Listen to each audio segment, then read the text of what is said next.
हरि ओम श्री गुरुभ्यो नमः। ओम श्री गणेशाय नमः। श्री गुरुभ्यो नमः। श्री सरस्वती नमः। वसुदेवसुतं देवं कंसचाणूरमर्दनं देवकी परमानन्दं कृष्णं वन्दे जगद्गुरुं। श्रुतिस्मृतिपुराणानाम् आलयं करुणालयं नमामि भगवत्पादशङ्करं लोकशङ्करम्। हरि ओम శ్రీమద్భగవద్గీత షష్ఠోధ్యాయ 6వ అధ్యాయంలో 36వ శ్లోకాన్ని అసంయతాత్మనా యోగో దృష్ప్రాపమితి మే మతిః వస్యాత్మనా తు యతతా సిద్ధ్యో అవాప్తముపాయతః. ఇక్కడ మనకి కృష్ణ భగవానుడు చెప్తూ ఉన్నాడు, మనస్సును వశపరుచుకొనిన వానికి అంటే యోగము సిద్ధిస్తుంది. మనస్సుని ఎప్పుడైతే మనం వశపరుచుకుంటామో అలాంటి వాళ్ళకి మాత్రమే యోగము సిద్ధిస్తుంది. మనస్సుని వశపరుచుకోలేని వాళ్ళకి అది యోగము సిద్ధించదు. అంటే దుష్ప్రాప్యం, పొందుట అసఖ్యము. దాన్ని మనము ఎంత ప్రయత్నించినా కూడా పొందలేము. ఎందుకు పొందలేకపోతున్నాము? మన మనసే మన వశంలో లేనప్పుడు ఈ యోగాన్ని ఎలా పొందుతావు? యోగము అంటే ఇప్పుడు కలయిక, కూడిక. ఎవరితో కలిసి ఉండాలి? నువ్వు పరమాత్మతో కలిసి ఉండాలి. పరమాత్మతో కలిసి ఉండాలి అంటే నీ మనసు నీవు ఏకమై ఉండాలి, ఏకత్వ స్థితికి రావాలి. అది రాకపోతే నీకు సాధ్యము కాదు. అందుకని మనస్సుని వశపరుచుకో.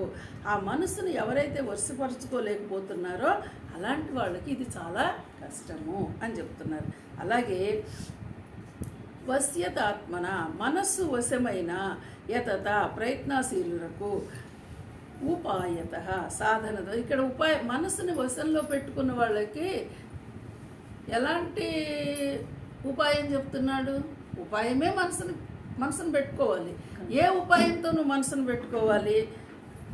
సాధన ద్వారా. సాధన అనేటువంటి ఉపాయం. ఈ సాధన అంటే మనం ఏమనుకుంటున్నాము? ప్రతిరోజు నువ్వు కొంత ధ్యానం చేయడము, యోగము చేయటము, స్వాధ్యాయనం చేయటము, పరమాత్మ యందే నీ మనసుని లగ్నం చేయడము, పరమాత్మ భావనతోనే, బ్రహ్మభావంతోనే, బ్రహ్మ విషయమే మాట్లాడడం, అలాంటి సత్సంగమే జరుపుకోవడం, అలాంటి సభ్యులతోనే కలిసి ఇవన్నీ చేస్తూ ఉన్నప్పుడు ఇదే సాధన. ఇవన్నీ చేస్తూ ఉన్నప్పుడు నీ ఈ మనసుని నియంత్రణ చేయగలుగుతావు. మనసు తద్వారా ఇంద్రియాలని నియంత్రించగలుగుతావు. ఈ మనసు ఇంద్రియాలను ఎప్పుడైతే నువ్వు నియంత్రించగలుగుతావో అప్పుడు ఈ ఆత్మని నువ్వు వశపరచు. ఆత్మ అనుసంధానంలో ఉండటము చాలా తేలిక. అంటే ఈ సాధన ద్వారా దాన్ని పొందొచ్చు, శక్యమే. అంటే అది ఇలాగేనయ్యా. ఇప్పుడు ఒకవేళ నువ్వు అర్జునుడు అనుకుంటున్నాడు కదా, గాలిని బంధించడము ఎంత కష్టమో ఈ మనసుని బంధించడం అంత కష్టం అని అడిగాడు కదా. అడిగిన విషయానికి ఈ 3 శ్లోకాల్లో భగవాన్ చెప్తూ వచ్చారు. మనసును వశపరుచుకొనని పురుషునకు యోగము సిద్ధించడం కష్టము. నీ మనసు నీ దగ్గర లేకపోతే నువ్వు యోగాన్ని, మనసు దగ్గర లేకపోతే, మనసును నువ్వు వశపరుచుకోకపోతే యోగమే కాదు, ఏ పనిని కూడా నువ్వు చేయలేవు. మనసు నియంత్రణ లేకపోతే నువ్వు ఏ పనినైనా ఎక్కడ చేయగలవు?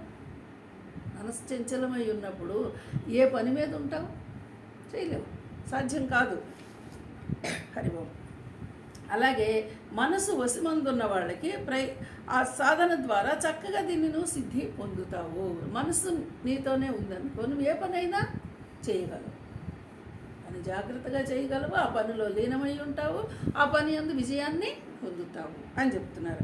కాబట్టి ఈ మనసుని అధీనంలోకి తెచ్చుకోవడం ద్వారానే యోగాన్ని నువ్వు పొందగలవు. ఇక్కడ ఏ యోగాన్ని? పరమాత్మని